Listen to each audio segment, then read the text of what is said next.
sistemi, ndërsa me sa duket. Po pra po. E ka qasjen konkrete për të mos mbetur i humbur. Zoti Rama nuk bën politik, nuk gjeneron zhvillim, nuk gjeneron projekte, prosperitet, nuk gjeneron ligjshmëri. Ai gjeneron vetëm propagandë. Shfaqja gjithçka thelbi asgjë. Edhe ne po e shikojmë për ditë këtë punë, shikoni vetëm situatën e brendshme me këto projekte që ka bërë, shikoni PPP-t kush i merr, persona anonim, e kupton, partneriteti publik-privat, e kupton, është një lloj procedure e cila investitor strategjik quhet një person i cili ka buxhetet e nevojshme për të realizuar një vepër, një objekt, dhe pastaj në kohë të gjitha investigimet që po bëhen po rezultojnë që janë prestanome të po pikërisht po shikoni shikoni kush problemi do me thënë partneriteti publik-privat është kthyer në qok të miqve, ndërkohë që duhet ishte investitor vërtet strategjik me buxhete të gatshme për ta kryer veprën në afate të shpejta dhe pastaj ata i marrin lekët në një afat të gjatë, e kupton, e shfrytëzojnë atë vepër derisa ja dorëzojnë shtetin shqiptar. Kështu bëhet në gjithë botën. Vetëm këtu njerëz anonim, njerëz që janë dhe me qira, diku shkojnë edhe bëhen investitor strategjik. Edhe kjo është e tmerrshme, sepse këta nuk është problemi se do i marrin borxh të lek. Këta ose do fusin paranë e drogës në Shqipëri, e kupton, ose këta do të merren me një gjë, po jo ligjore. Absolutisht nuk mund ta realizojnë dot, nuk në ato kushte. Kështu që në fillim kjo dihet se çfarë është. Edhe kjo është një tjetër problem që ne kemi. Pse nuk flet kryeministri? Kur e keni dëgjuar ndonjëherë kryeministrin juve?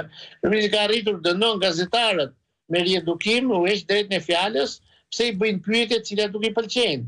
Kjo është autokracia.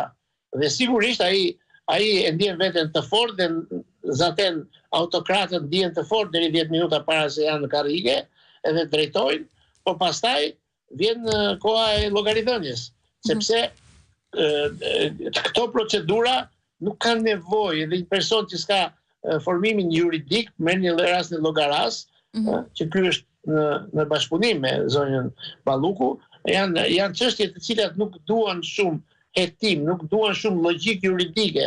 Thjesht s'dën dikujt, i është marrë, i është shtuar 50 milion, janë futur në xhep dhe ja zëpoti personi për ta bërë po me atë shifër që ishte në fillim. Pra, nëse do, unë akoma nuk e kam të qartë se çfarë logjike i ka shtyr në këtë zgjidhje, sepse kjo është zbuluar, por si duket, atëherë kanë qenë politikisht shumë të fortë, me mbështetje nga ata që s'janë më dhe ata në oqeanit, sepse kjo ka një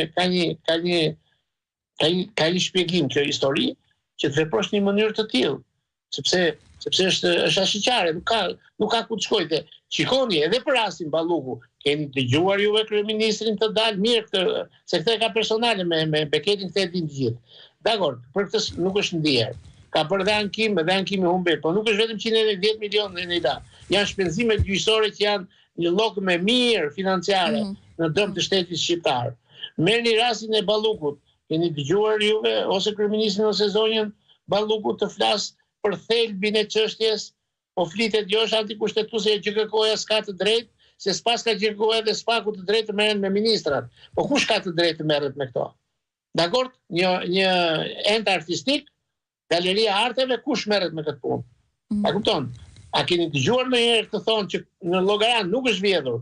Ta thonë me gojën plot. Të komunikojnë publikisht, të thonë, ose kjo procedurë është sipas ligjit, pavarësisht sepse ti do ta bësh jo vetëm në sallën e gjyqit mbrojtjen, por ti ta bësh në komunikim publik, sepse ti je person i zgjedhur, e kupton, në parlament, je emëruar në qeveri, e kupton, dhe ti ke një detyrim të komunikosh me publikun, qoftë për të shpjeguar akuzat të pabaza, qoftë për të shpjeguar të drejtën që pretendon se ke, dhe absolutisht asnjë heshtje totale.